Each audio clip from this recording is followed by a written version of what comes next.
আল্লাহ রাসূল সাল্লাল্লাহু আলাইহি ওয়াসাল্লাম একটা বড় মজলিসের মধ্যে বসে আছেন। খেয়াল করে শুনেন, আল্লাহ রাসূল সাল্লাল্লাহু আলাইহি ওয়াসাল্লাম একটা ফাঁকা জায়গা দেখিয়ে বললেন সাহাবীদেরকে, এই সাহাবীরা রে, এই তোমরা জানো এই যে ফাঁকা জায়গাটা আছে এইখানে এখন একজন সাহাবী এসে বসবে, একজন আনসারী সাহাবী এসে বসবে, তিনি জান্নাতি। সুবহানাল্লাহ, জোরে পড়েন। এইখানে একজন সাহাবী এসে বসবে, আনসারী সাহাবী, তিনি জান্নাতি। কিছু সময় যাওয়ার পরে একজন আনসারী সাহাবী এসে বসলেন। কিছুদিন যাওয়ার পরে আরো একটা বড় মজলিসের মধ্যে একটা জায়গা দেখিয়ে বললেন, এই মাত্র কিছু সময়ের মধ্যে আমাদের মধ্যে একজন আনসারী সাহাবী প্রবেশ করবে, তিনি জান্নাতি। সুবহানাল্লাহ, সুবহানাল্লাহর পাওয়ার তো হয় না, এতগুলো মানুষ, জোরে বলেন সুবহানাল্লাহ। কিছুদিন পরে, 2 দিন হয়ে গেছে, কিছুদিন পরে আবার একটা বড় মজলিসের মধ্যে আল্লাহ রাসূল সাহাবীদেরকে দেখিয়ে বললেন, এই জায়গায় একজন আনসারী সাহাবী এসে বসবেন, তিনি জান্নাতি। সুবহানাল্লাহ, জান্নাতি ঘোষণা করলেন। কিছু সময় পরে ওই যে 2 দিন যেই সাহাবী এসে বসছেন, ওই একই সাহাবী আবারও ওই জায়গায় এসে বসছেন।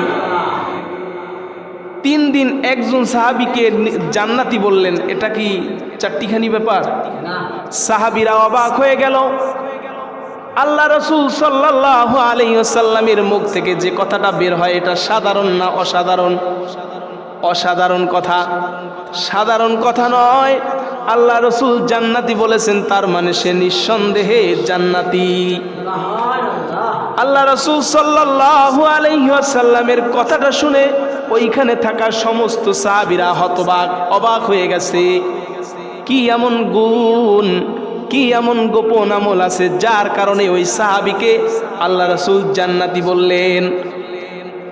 আব্দুল্লাহ ইবনুল আমর ইবনুল আস, ওইখানে থাকা একজন সাহাবীর নাম আব্দুল্লাহ ইবনুল আমর ইবনুল আস। তার ভিতরে কৌতূহল জাগলো, কি এমন আমল করে যে আমলের কারণে আল্লাহ তাআলা তাকে, আল্লাহ রাসূল তাকে জান্নাতি বলল? অবশ্যই আমার জানতে হবে। আব্দুল্লাহ ইবনুল আমর ইবনুল আস ওই সাহাবীর বাড়িতে গেল জানার জন্য। যা বলতেছে, এই সাহাবী, আমি আপনার বাড়িতে মেহমান হওয়ার জন্য এসেছি, আমার বাবার সাথে ঝগড়া হয়েছে, আমি আপনার বাড়িতে 3 দিন থাকার জন্য এসেছি। ওই সাহাবী, আহলান ওয়া সাহলান, খোশ আমদেদ, আপনি আমার বাড়িতে থাকবেন, আসেন আমার বাড়িতে, আসেন থাকবেন। একটা রুম দেখিয়ে দিল, একটা কামরা দেখিয়ে দিল, যেইখানে সাহাবীকে থাকার জন্য বললেন আপনি এইখানে থাকবেন 1 দিন, 2 দিন, 3 দিন। আব্দুল্লাহ ইবনুল আমর ইবনুল আস তিনি খেয়াল করলেন ওই সাহাবীর মধ্যে কি এমন গুণ আছে যেই গুণের কারণে আল্লাহ রাসূল তিনি এই সাহাবীকে জান্নাতি বললেন।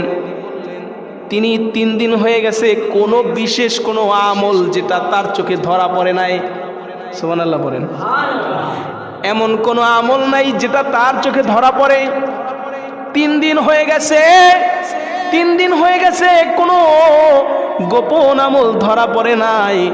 বরংস আব্দুল্লাহ ইবনুল আমর ইবনুল আস খেয়াল করলেন, তিনিও টাইম মতো নামাজ পড়েন, তিনি টাইম মতো কোরআন তেলাওয়াত করেন, কিছু সময় জিক্র আজকার করেন। যা আব্দুল্লাহ ইবনুল আমর ইবনুল আস বা অন্যান্য সাহাবীরা করে ঠিক তাই করে। কোনো বিশেষ বাড়তি অথবা দামি কোনো গোপন আমল তার ভিতরে লক্ষ্য করলেন না, খেয়াল করে দেখলেন, তিনি পাইলেন না।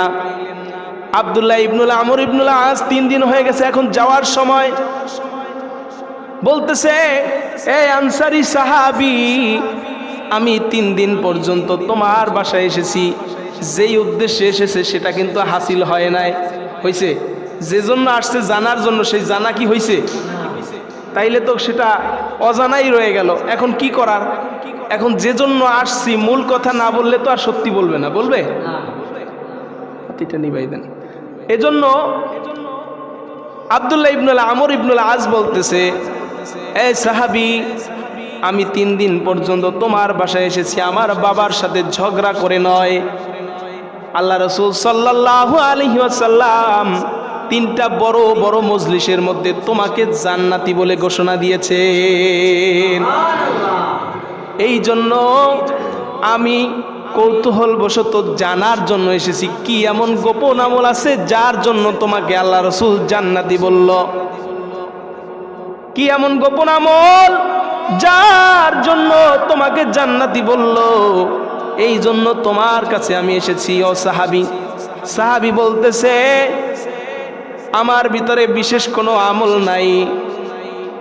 আব্দুল্লাহ ইবনুল আমর ইবনুল আস বললেন, বরংস আমি যে আমল করি তার চেয়েও তুমি কম আমল করো। আমি কোরআন পড়ি, তুমিও কোরআন পড়ো। আমিও নামাজ পড়ি, তুমিও নামাজ পড়ো। আমিও জিকির করি, তুমিও জিকির করো। তুমিও আল্লাহ রসুলের সোহবতে থাকো, আমিও আল্লাহ রসুলের সোহবতে থাকি। কিন্তু তোমার ভিতরে বিশেষ কোনো আমল পাই নাই, যেই আমলের কারণে তোমাকে আল্লাহ রসুল জান্নাতি বলল। ও সাহাবী, কি এমন আমল করো? সাহাবী বলতেছে, আব্দুল্লাহ ইবনুল আমর ইবনুল আস, আমার মধ্যে বিশেষ কোনো আমল নাই, তবে হ্যাঁ, আমার মন বলে একটা কাজের জন্য আমাকে আল্লাহ রসুল জান্নাতি বলেছেন। কি তোমার আমল? বলতেছে, আমি প্রত্যেক দিন রাতের বেলায় যখন ঘুমাতে যাই, রাতের অন্ধকারে যখন ঘুমাতে যাই, তখন ঘুমানোর পূর্বে আমি সারাদিন যাহা কিছু করি আর নাই করি, আমি সকলকে ক্ষমা করে দিয়ে তারপরে চোখ বুজে ঘুমাতে যাই। এই একটা গুণের কারণে আমার মন বলে আমাকে আল্লাহ রসুল জান্নাতি বলেছেন। সুবহান। আমি মানুষকে ক্ষমা করে দিয়ে তারপরে ঘুমাতে যাই। এজন্য আমার একটা কথা থাকবে যে আমরা যে যাই কিছু করি না কেন, সারাদিন আমরা ঘুমানোর সময় অন্তত সবাইকে ক্ষমা করে দিয়ে ঘুমাবো। পারা যাবে তো? ইনশাআল্লাহ, ইনশাআল্লাহ। কারণ রাতের বেলায় ঘুমিয়ে ঘরে যদি মারা যায়, তাহলে পরের দিন একদিন হয়ে যাবে। আপনি যার সাথে মুখ কালাকালি করলেন, রাগান্বিত হলেন, তাকে ক্ষমা করে দিয়ে ঘুমাবেন। তার যদি অনুতপ্ত হয় আপনার কাছে এসে সে ক্ষমা চাইবেই, কিন্তু আপনার দিক থেকে আপনি মানুষকে ক্ষমা করে দিয়ে ঘুমিয়ে যান।